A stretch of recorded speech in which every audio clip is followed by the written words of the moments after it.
a show about the passing of your father. So I thought maybe I'd start there because I think your background is very interested in that regard. Right. It was the passing of your biological father, right? Right. Yeah, my father expired, I think 2 years ago now, a year for sure. And when he expired, I didn't really feel sad about it because he and I had worked out all our issues together. I had returned to my father. And so we had a really good father and son relationship. As a matter of fact, I became a father to my father. He was like the son and I was the father because he was a liberal Democrat. And as far as I know, he never changed before he expired. But once I returned to him, I was able to help him deal with the rest of the family, his wife, because he remarried, his wife and their children and things like that. So it was really a good relationship. So it's an interesting story that your mother had gotten pregnant out of wedlock, but I heard you say that in those days, it was an absolute no-no to give birth to a child without a father. And so she married a man who became your stepfather. She married him prior to giving birth to you. Right. Yeah. I was born in Alabama on a plantation, and I grew up there under the Jim Crow laws, right outside of Tuskegee, near Montgomery and Tuskegee area. And my father and mother were dating. She got pregnant. And as you just said, it was an embarrassment to be pregnant at those days out of wedlock. And so when she told my father that she was pregnant with me, he denied it. And so she became angry about it. But she ended up marrying my stepfather before I was born so that I would not be born out of wedlock. And how was your relationship? Was a nice guy. Yeah, was he a real true father figure for you? In a physical sense, he was, but spiritually, my soul would not connect with his because he was not my real father. I didn't know at the time that that's the reason my soul would not connect, but I knew that my soul knew that he was not my real father, and so I could not connect to him. When and how did you learn who your real father was? Because when I was growing up, I felt like something was missing. I had like an emptiness and a void. And I kind of knew that he really wasn't my father. And so I finally asked my grandmother about it. And she told me in secret that he was not my father. And so I went to my mother about it, and she admitted that age? I was there around 6 or 7. And she admitted that he wasn't my father, but she didn't want me to know because she wanted him to be my father. And he wanted to be my real father, but I just could not accept it. I couldn't connect with his spirit. Even though he was a nice guy. At 6 or 7, you felt that you knew, and not through accidentally hearing a conversation or something. You had something inherent in you where you just felt like you knew this was not your real father. Right. Exactly. And no one had said it to me. I didn't understand, but I just kind of knew. It was just something that let me know because inwardly I wasn't completed. I just felt, even when I was around him, with him, he used to take me fishing and all kind of nice things, but I just could not connect with him. And I remember one day after I had talked to my mother about it, she admitted it, but she didn't want him to know that I knew. And so one day we were sitting around the house and he had asked me to do something. And I said, no. And when I said no, I was a kid too. I left the room. And as I was leaving the room, I heard him tell my mother, I know why he doesn't want to obey me. And she asked, why? Because you told him I wasn't his father, but she had not told me. And that really confirmed it when he said that. Mm. And then when did you connect with your real father? I think I was around 12 or 13. I was living in Alabama, and my natural father moved up to Indiana, and he would come down to Alabama to visit his folks. And he had asked my grandmother, could he stop by to see me? And so he would stop by and see me, secretly visit with me. And so I remember when I would see him, it was like Christ walked into the room. And when he would leave, that emptiness would come back. It was so amazing to see him. I remember that I liked the fact that I looked like him, I sounded like him, I laughed like him. it was really nice to see my image in him. And what about your relationship with your stepfather? Did that continue? It did. Adulthood? Even as I became an adult, I moved to California. And just before I was leaving to come to California, my stepfather told me, hey, he said, when I die, I need you to help take care of these kids because none of them have any sense but you. And so it was kind of nice to hear him think that way of me. So how, looking back on it, what do you think your feelings are about the biological father who wasn't there for you, but ultimately did come into your life at 12 or 13 versus the stepfather who was there for you, but you didn't have that, as you say, spiritual connection with? I totally love my biological father 100% because kids don't suffer for what their biological father do or don't do for them materially. Boys and girls suffer because their souls cannot connect to a stepfather or stepmother or anything like that. I know that the mothers and others tell the kids, well, he didn't love you because he didn't do anything for you, but that's not true. Kids are not looking for material things from their father. They're looking for love. They're looking to connect with, for their soul, that emptiness to connect with the Father. And that's what fulfills them when they connect to their earthly father. That's why God said that you have to love your earthly father, because how can you say you love me or who you never seen, and you're angry at your earthly father or who you see, right? And so also in the scripture it said that there will come a day when he will return the children to the fathers and the fathers to the children.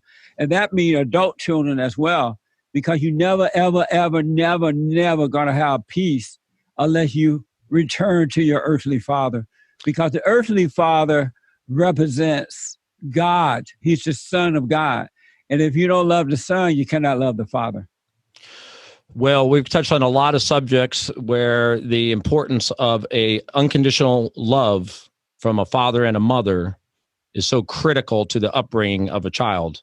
And if the child lacks that unconditional love from biological father, biological mother, the issues that can be created from that, including issues regarding sexual orientation, gender dysphoria, issues, neuroses, etc., that end up manifesting themselves in somebody assassinating 58 people in Las Vegas.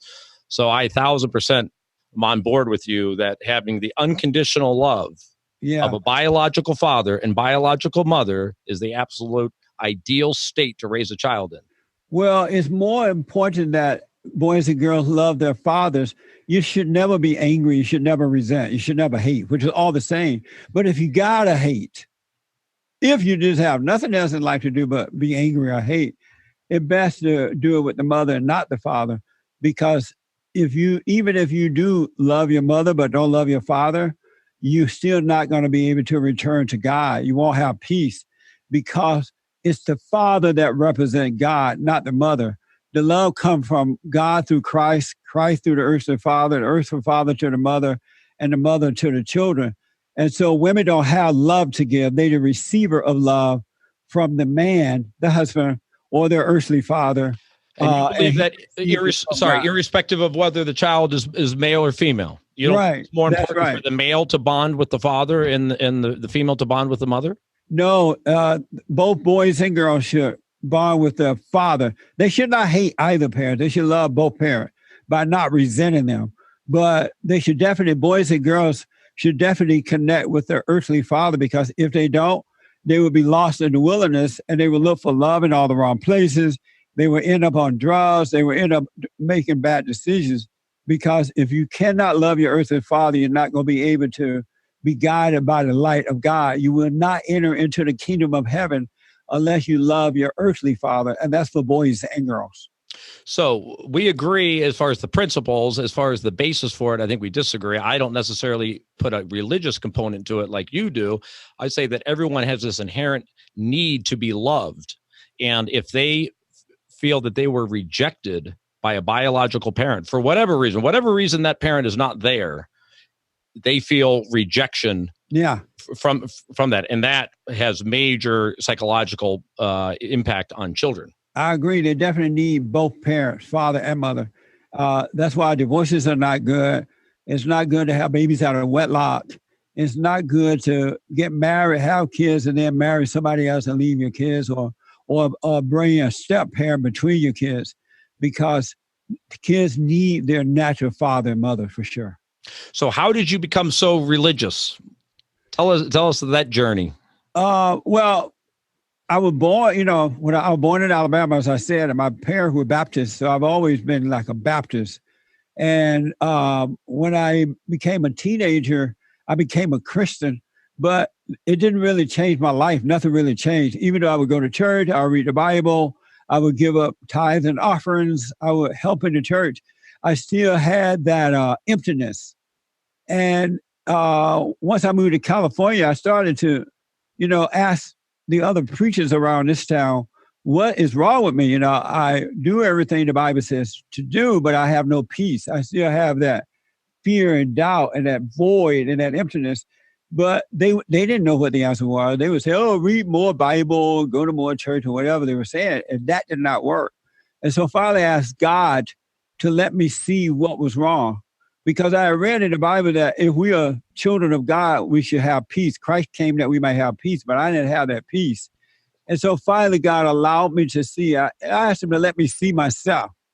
And so one day I was getting dressed, and he allowed me to see that inside of me was a dark spirit. And I had no idea that it was there. He just gave me a quick glimpse of it. I was like, wow, I didn't know I looked like that on the inside. And then I remember him saying, he allowed me to see that I needed to forgive. Because at the time, I didn't know I resented my mother and my father, especially my mother, right? I thought, because I had that emotional love, but that's not real love. That comes from anger. And so he allowed me to see that I resented my parents, resented my mother who tried to turn me away from my father. And so I went and forgave her. It was the hardest thing that I've ever had to do in my entire life. And at that time, I was about 37 and 38. And she came to visit her sister in California. So I went over to visit, and I was just nearly out of breath because I was afraid of her. And I wondered, how come I'm so afraid of my mother? And I realized it was due to the anger. Anyone who can cause you to become angry will control you. You become subject to whomever you're angry at. And so I went in, I forgave her. I told her that I wanted to tell you that all my life I have resented you because you tried to turn me from my father. You seem, even though she was a nice lady, she seemed mean. And I said, I'm sorry for resenting you. I realize now that you could not help yourself. And for the first time in my life, she told me about her life, and exactly what she had done to me was done to her. And she started crying and apologized because she said she didn't realize that she had done that to me. But in that very moment I forgave her, my life changed. I've not been the same since. Yeah. And I now have perfect peace, and that was over 30 years ago. It's interesting how much that aligns with this book that I had read. It's called Getting Divorced from Mother and Dad. I forget the name of the author. I think it's Robert Hoffman. But again, not religious at all, but talking about how important it is to go back and think about your childhood and think about all the ways in which you failed to get the unconditional love of either parent. Yeah. And you really need to bring those things out. And then you start thinking about each parent and their upbringing, and just think everything you can learn about the upbringing of that particular parent. And you'll probably learn that whatever behaviors they exhibited toward you, they got from their parents. And by that, you can ultimately now feel sorry for them and ultimately forgive them because you feel bad that they experience the same thing. Well, what happens is you become like what you hate. And so if you resent your parents, you become like them. You lose your own, in the Bible it says that we were born in sin. And what that means is that we were born into crazy families where fathers and mothers are not getting along, or they're not together, whatever the issue may be, they're arguing. So we were born into the sin of our parents. And then they traumatize us by, especially mothers, because mothers tend to impose her will upon her children. She tend to turn the kids away from the father by playing victim or, telling the kids the father is no good or whatever she does. And so she imposes upon the children And when she does that, the kids become angry. And the moment they become angry, they lose their own identity and they become like her. And so they can't, and because by becoming like her, you tend to carry out, live the same way, repeating the cycle each generation. So and do you think, sorry to interrupt, but do you think having those issues is kind of was part of the impetus of you turning to God? Well, it was because it was only God who allowed me to see what the problem was, because the kingdom of heaven is inside of us. Everything we are and everything we need to know is within. And once you get to know yourself, it helps you to understand everybody and everything else outside of you. Then you can deal with everybody in the proper way by not resenting them. But why do we need, because maybe your producer told you that, you know, I was raised Catholic, but am non-practicing right now. So you continue to bring God into things that I don't necessarily bring God into, even though we're agreeing on the issues. So why do you say that, you need God in order to come to these revelations about your childhood and your parents? Because of ourselves, we can do nothing, and of ourselves, we know nothing. And the reality is, whether we want to admit it or not, whether we know it or not, live it or not, we are either influenced by good or influenced by evil. So for those who say that they do not believe God or believe in God, they are influenced by evil, but just don't realize it. We are not on our own. We are a spirit, and we were created by a spirit, which was God. And we fall away from him the moment that we become angry at our parents. And so you then are influenced by the great deceiver, and he makes you believe things that are not true. You think that your thoughts are your own, but they're really not. We're not the creator of thoughts, and all thoughts are lies. And when you say deceiver, you're talking about Satan. Yes. So Satan is real. Yes. He is a spirit in a fallen state, and he dwells in the world in others. And the moment we become angry at others, because anger is judgment, and we don't have a right to judge, but we are playing God when we become angry. But when we become angry, then he dwells in us, and that's why we need to repent and be born again. And what you repent of is the anger, the judgment, judging yourself and judging others, playing God. Mm-hmm. Yeah, I mean, I love all of Jesus's teachings. I've always said that I would love to go to services where it was his teachings as far as how to treat your fellow man, et cetera, et cetera. But when you put all the trappings of religion into it, that's where you start to lose me. Yeah. Well, it's nothing like what you've been taught. The Catholic Church did not know what it was doing when they were teaching you.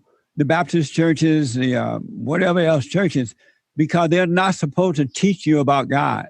They're supposed to be an example and point you back to God, show you how to return to him, but they're not supposed to teach you that, because you can't learn God. You have to discover God. You have to live, become his son or daughter so you can live that way.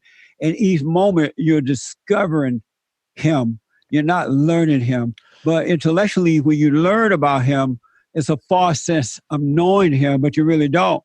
And that's why most people don't change.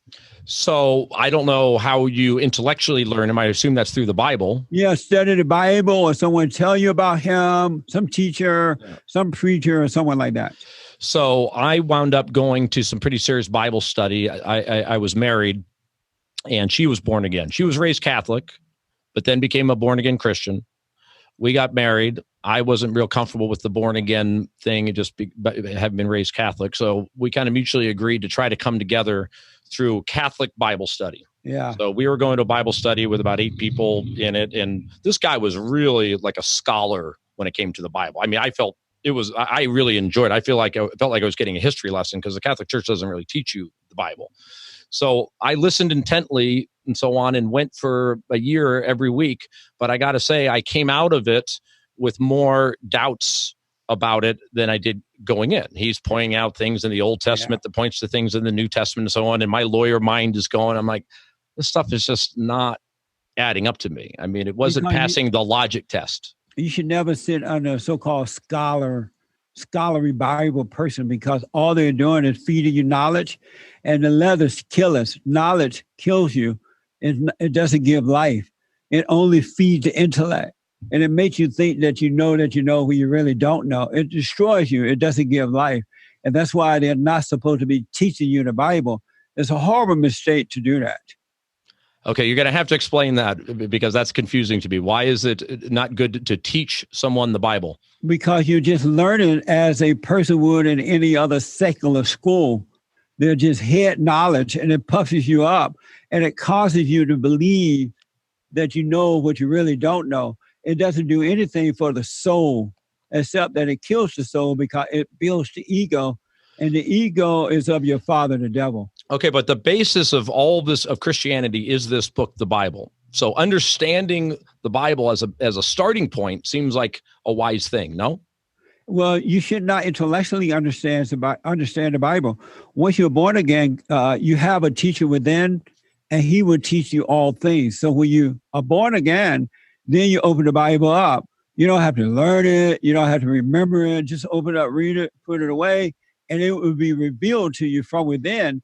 And once that happens, then you know that you know that you know. But if someone outside of you is teaching you the Bible, then you don't know. You just believe what they said about it. And all they're doing is interpreting it with intellectual knowledge, which is not of God. So the Bible, you believe, is the Word of God, yes? No, the Bible is the Word from God. The Word of God is written in our hearts. The kingdom of heaven is at hand. It's within us. And the Bible is a roadmap back to that. Okay. But every word in the Bible comes from God. No. The Bible has been rewritten over the years, and the traders of the Bible have changed the letters, some of the letters of the Bible, in order to fit the time, the day and time, the culture. And so that's why God, one of the reasons that it's written in our heart, because you can't change the Bible that's written in the word that's written in the heart, because it's a spirit. So the Bible, the paper Bible that you read is not all true. Some of the things in there are not true. Okay, well, let's tick through what I consider to be some of the more controversial elements of the Bible and get your thoughts on them. So creation, the way the Bible states that the universe was created is scientifically been proven to be wrong. So what's the explanation? Well, that's because, as I said, unless God revealed to you what the truth is, the way things really happen, you really don't know. It's all guessing. It's all a guess.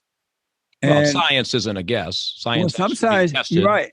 Some science is, some is not. I know scientists who they seem to be pretty smart, to be honest, because they're driven by what is right.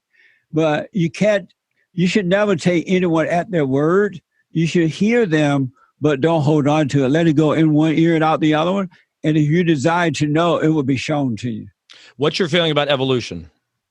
I think I know that we were created from God. We did not evolve from an ape. And if you know that we haven't seen any human beings since I've been on earth, I don't know about you, but we haven't seen any of them evolving from apes. We were created by God. So the Adam and Eve story, you believe? Yes, absolutely. And that's how the fall happened. That's how we were able to, that's why we fell away from God, because Adam disobeyed his father by believing the woman who had believed the serpent.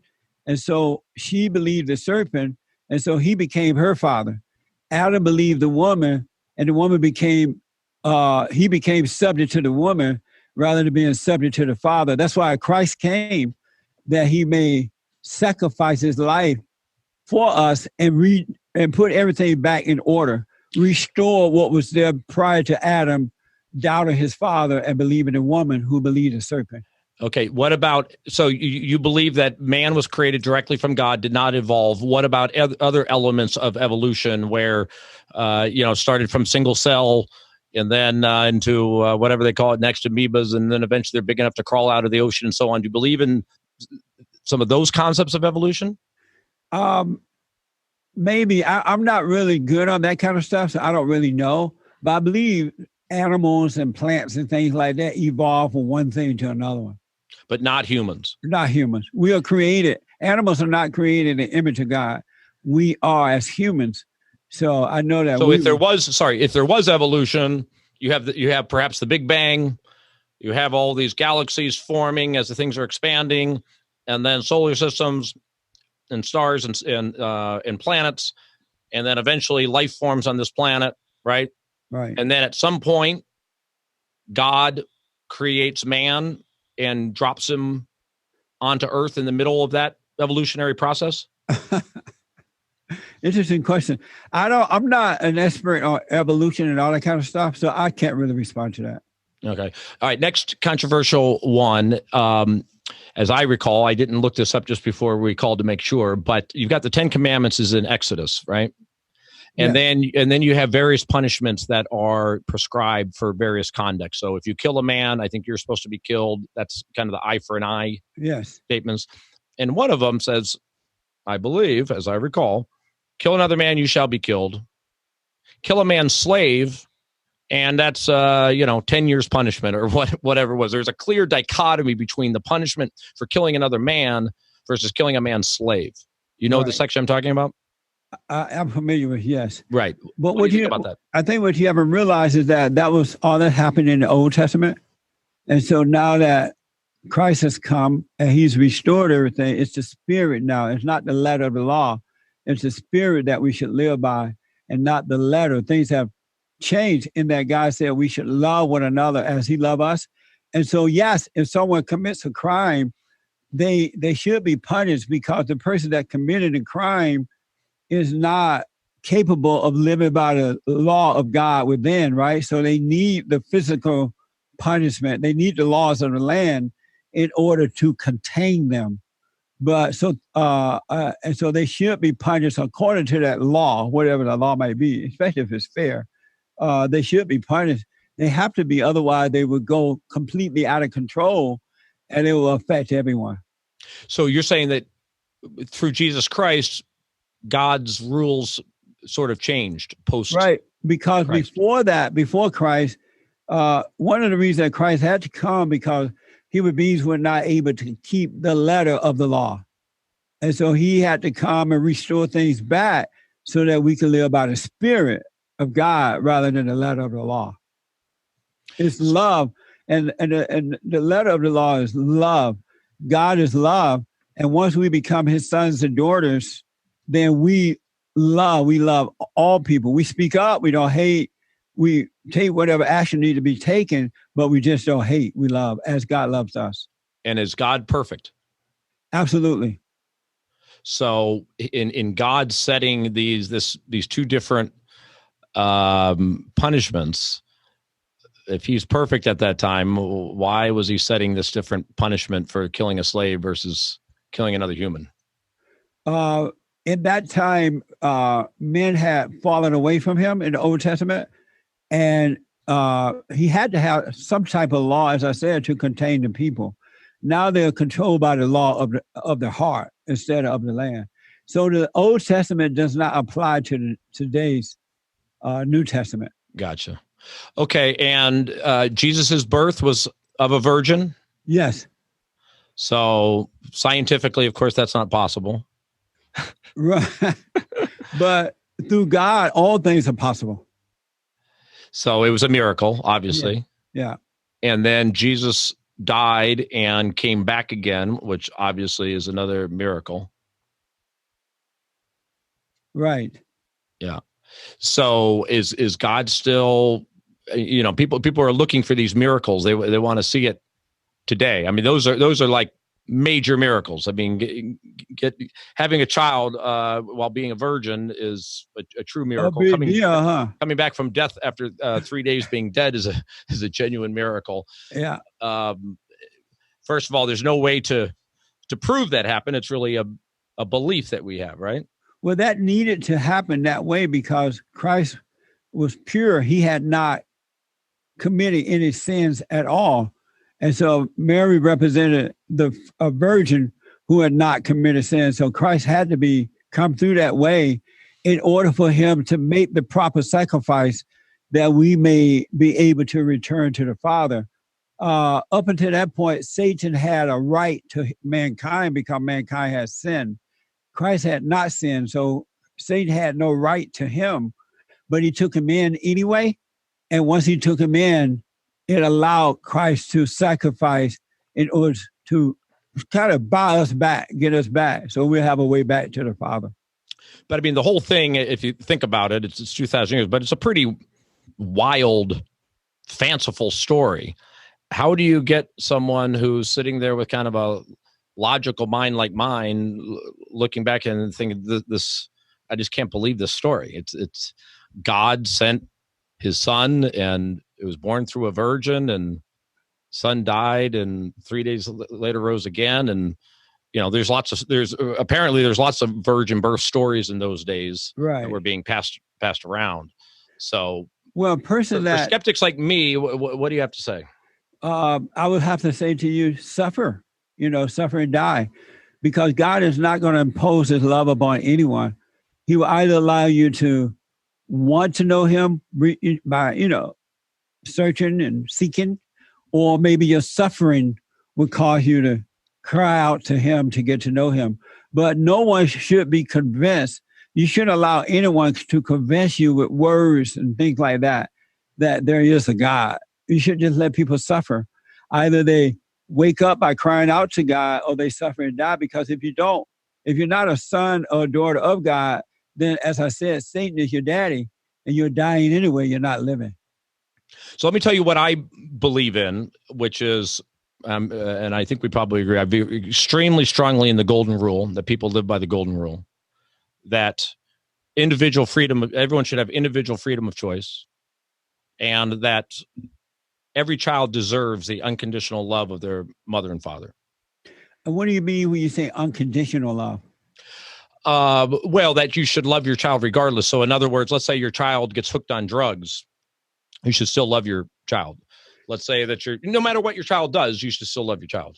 Right, but you shouldn't punish your child. There should be punishment. There should be a lot of discipline. I have no problem with discipline, but you shouldn't accept the failures, but you should definitely not hate them because of the failures. Right. Because kids become like the parents. Whatever the kids are is what the parents are anyway. And most parents today are not perfect parents, and they're creating kids in their image rather than the image of God. And that's why God tells a human being that you must be born again, because once you're born again, you become perfect as your Father in heaven is perfect. And so when you do get married and have children, the Spirit of God that is working through you will also operate through your children. Then they have a better chance of having a perfect life. Mm-hmm. So I've also wanted to talk to, I'm sure you listen to Dennis Prager, and I do quite a bit, and I love everything he has to say, but the thing that I disagree with him on is religion, and I think it might be the same thing with you and me. But he speaks as if you didn't have religion, that man would be run wild, and that there'd be no order to society without religion. Is that your view? I'm someone who's a-religious, yet I'm telling you, I live by the golden rule. I try to do my best. I believe in individual freedom of choice. Leave people alone to make their own choices. Don't impose choices on them. I don't have a child, but my plan is I'm not going to have a child unless I know that I have a loving mother and a loving father, me, for that child. So that seems to be a good. I seem to be a good member of society if you hold those views, and others hold those views. So is religion really necessary to govern a society? Well, it's not necessary religion, but it's a faith in God. You must have faith in God. You must be born again. And unless you're born again, you definitely need the law of the land, because those who are not born again of God, even if they go to church and read the Bible and do all of whatever they think that they're doing what the Bible says to do, are not able to keep the law of God in the heart. So they need the law of the land. If it wasn't for the law of the land, let's say that nobody believed in God, right? And if they didn't have the law of the land to contain them, then there would be total chaos on earth. So that's why I'm happy for the law of the land, because it tends to contain the ones who are not born again and living the law of God from the heart. Mm-hmm. Because I guarantee you, if you look at your life, you're not keeping all the laws. You're breaking rules because you can't help it. If you're not been born again, Satan is your daddy. And so you can't help but break some of the laws of the land. the laws of God because you can't keep them of yourself. But people who are born again don't necessarily obey all the laws of the land either. Then they're not born again. Really? What about speeding? They're not born again if they do that. Even speeding on the freeway? I don't know. I don't speed and all that crap, but it's impossible. Well, it's impossible to break, once you're born again of God, it's impossible to break the law of the heart. And likewise, you would not break the law of the land. You would never see me robbing and stealing and killing. And I don't know if I need to rush to work or something. Maybe I'll rush, but I wouldn't break the law of the land because it's just not in me to do that. Mm-hmm. But those Christians who have not been born again, they will break the law of the land. They would do just like the children of the lie would do. So let's talk about the Black community. What is your feeling as to the biggest problem in the Black community? What's the causing the issues in the Black community? The number one problem is the family. The mothers have destroyed the children because the fathers have not been there to protect the children from the mothers. And so the kids are identified with the mothers, and the mothers are angry, and the kids are growing up just like the mothers, the boys and the girls, angry, hating their fathers. And then they're told, because when you're in the fallen state like that, falling away from God, you're told that it's the white man, that it's something else, it's this or that. And because you're in a fallen state, it's easy to believe a lie. And once you believe a lie, then you're controlled by that lie because we live by faith of what we believe, right? And so they're told that it's racism, it's sexism, homophobia, Islamophobia, deadbeat dadism, Judaism, and all these isms, when it's really right versus wrong, good versus evil. So they're controlled by anger, which is evil, that starts in the home first. So what is the root cause of the lack of Black fathers in the Black community? When the Civil Rights Movement happened, up until that, Blacks were doing well because that's when I was growing up too. I grew up under the Jim Crow laws. Black people got married. It was an embarrassment to have babies out of wedlock. Abortion was unheard of. The men would work. The mothers would stay home and raise the kids. The mothers, for the most part, respected the fathers. And so that order was there. Then along come the so-called Civil Rights Movement, which should have never happened. The Civil Rights Movement was one of the worst things that could have possibly happened to Black people because now, they have to be clear, sorry, when you say recovered.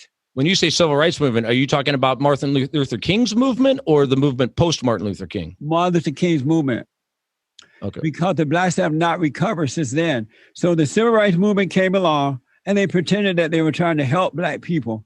And so once they got laws passed and did all the protests, all of a sudden the so-called civil rights leaders set themselves up as the leaders of Black people. Prior to that, Black people did not have leaders. They thought for themselves, they did for themselves. They went to church, they would hear what the preacher had to say, but the preacher wasn't even a leader. The parents were the leader of the children, and when the children go out into the world, those values were there that guided them. Once the Civil Rights Movement started, they took control of the lives of Black people. They turned them over to the Democratic Party by way of Lyndon B. Johnson, telling them that we'll take care of you. It's racism this and racism that. And so they said, well, you can't have a father in the home if you're going to receive welfare and all that. And when they did that, they broke up the order of God. Because when you remove the father from the family, you remove God from the family. And the rest is easy to destroy the women and children.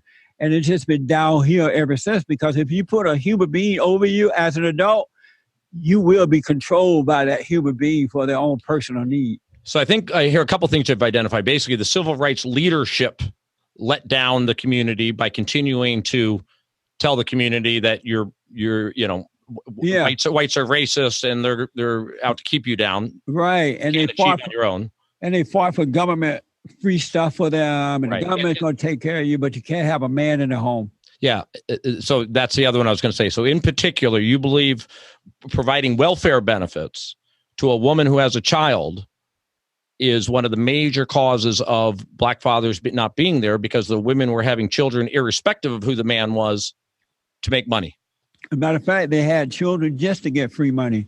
I absolutely know women who have called friends of mine to have babies so that they can stay on the welfare. And it goes on from generation to generation to a point now that the black man and the black woman can barely stand one another. They do not get along because the black man is weak and the woman is angry. And the worst thing that can happen to a woman is the weakness of a man. Women need men to be strong, to love what's right, to guide them, to be there, to correct them when they're wrong, and be there for the family. Why did this happen in that community as opposed to, let's just say, the white community? Because these welfare laws applied to whites and blacks. Because of the Jim Crow law thing going on, the slavery thing that they keep using, they use those as excuses to make America feel guilty. So it was a way to set blacks up, to use blacks to intimidate whites so that they could get power and wealth. Mm-hmm. But, I guess there was probably more poverty in the black community at the time that these welfare laws were passed. So at least, yeah, but prior to that, there was no poverty, because I grew up in a tin roof house with a tin roof on it. The bathroom was outdoors. We had a dirt front yard. We didn't have grass on the front yard, and we picked cotton and worked the fields and the plantation and killed pigs and made syrup and all that stuff. But because we had more values, we never saw it as being poor, because we had peace, we had happiness in our life, we had family. So they only made up the word poverty because once the blacks turned their lives over to other human beings, the so-called civil rights leaders, and to the Democratic Party, then they lost those values, and that's when they became poverty. Blacks are not in poverty because of the lack of material things. They're in poverty because they're immoral. They have no moral values. They don't have any love. They don't believe in God. They don't get married. Yeah, it's funny how everyone seems to agree that money doesn't buy happiness. Yet right. All you hear Democrats, for the most part, talk about is money. All about money, money, money, redistributing money, giving money here, giving money there. Yet everybody knows money doesn't buy happiness. Because that ends up in their pockets. That's why they keep the blacks down and out, demoralized, because you cannot control a moral people or moral person. You have to demoralize that person or people in order to control them. And they know as long as you give blacks free stuff, as long as you blame the white man, as long as you keep the family broken, fathers away, then the blacks are going to be in a demoralized state of mind, feeling like victims, and they can use them. You supposedly said women should not have been given the right to vote. Is that right? Correct? Yes. Explain that. At that time, I was referring to liberal women, the Democrat liberal women, feminists, and things like that, because there are more women in the world, apparently, in the United States than there are men. And women are not capable of making logical decisions. They make emotional decisions. They make decisions based on what they think and how they feel. And their thoughts are not their own, but they make decisions based on that. And if you notice, since the women have been voting, the country is going to hell in a handbasket. We now have so-called same-sex marriage. We have abortion up to a point where you can kill the baby after it comes out of the womb. You have so-called transgender. Now they're taking these kids and put them in daycare, and even prior to that, they'll send them to some other service. Women are going out to work. They love to play man more than they love their own children. And that's only because they are voting in there are more of them than men, and they're voting in all these laws that lead to destruction rather than to life. Yeah, well, I 100% agree that this society needs to care more about children and not material goods and money. What's in the best interest of the child should be what's kept in mind. So the idea that having both parents out there working and the child being raised by who knows what is questionable. Yeah, women who get married and have children and go to work are very selfish, evil women. They love their ego more than they love their children. And that's why I tell men, never marry a woman that wants to go to work. Who is unwilling to be a wife and a mother and be there to with the kids while the fathers are away, because the kids are going to turn out having horrible lives. So we have limited time, unfortunately, and I want to talk to you many more times. I hope, Jesse, because you're a fascinating guy. But I want to go back just one time to this: women should not have been given the right to vote. So you're giving a full opportunity right now to retract that if you want. I mean, bottom line, you're doubling down and saying that in your view, that constitutional amendment should have never happened, and as we sit here today, it should be only men voting. I can make a little exception. If those women have been raised close to their fathers while growing up, they're going to have the mindset of their father, which is logical. But what about all the idiot men who vote? There's a lot of idiot men out there. How do we keep them from voting? Well, the men, even illogical men, unless you're homosexual or something, tend to make logical decisions. I know that men are weak today because they're just like their mothers and they have anger. Any man that has But anger. Jesse, look at all the illogical Democrats out there. I know, but there's 22 of them that are going to be on a debate stage in the next couple of days. Right. And if you notice, they all have the identity of their mothers and not their fathers. So any man that has anger is a woman. It's not natural. So you're going to have to pass some type of background check in order to vote? Well, real men are not liberal Democrats. They are conservative Republicans. I agree with that, Jesse, wholeheartedly. But again, what kind of background check are you talking about before you can allow somebody to vote to confirm that only alpha males can vote? Alpha males are not beta males. I would, in all honesty, once I become president, I want to establish the law that if you don't own land, then you cannot vote. Because homeowners, whether they're men or women, tend to think more logical about things than those who rent and don't own land. They're more selfish about free stuff and whatever, right? But homeowners tend to consider the taxes and things in a greater way than those who don't own land. Mm-hmm. I would like to go back to that. Which is the way it was until there was a constitutional amendment, right? When the country was formed, you had to be a landowner, I believe. Yeah, and I think we need to go back to that. We need to go back to logic instead of all this madness. Last question, I'll let you go. Interracial marriage. Is that okay? I'm not personally against it, but it only happens when you're in a fallen state. Because when you're in a fallen state, meaning that you're falling away from God, you've been traumatized, and you're trying to get away from your parents. And so you tend to think that by marrying outside of your race, that you're finding something a little better than your mother or your father, whatever it is, whomever you hate. But what you don't know is the same spirit. You're not going to overcome that spirit unless you're born again. I'm not against it. I have family members who are interracially dating and marrying. So personally, I don't care. But the reason for it is that you're trying to run away from the person that you hate. Mm-hmm. Fascinating. Jesse Lee, amazing. I will say hi to Raymond Taylor for you. Yeah, you see him every week, I hope, right? I'm sorry. Yeah. You probably see him every week at services, right? Yes. Right? Yes, absolutely. Are you a beta male or alpha male? What do you think? Do I have to be born again to be alpha? Oh, you hadn't thought about that one. I got the answer, but I'll let you smoke on it.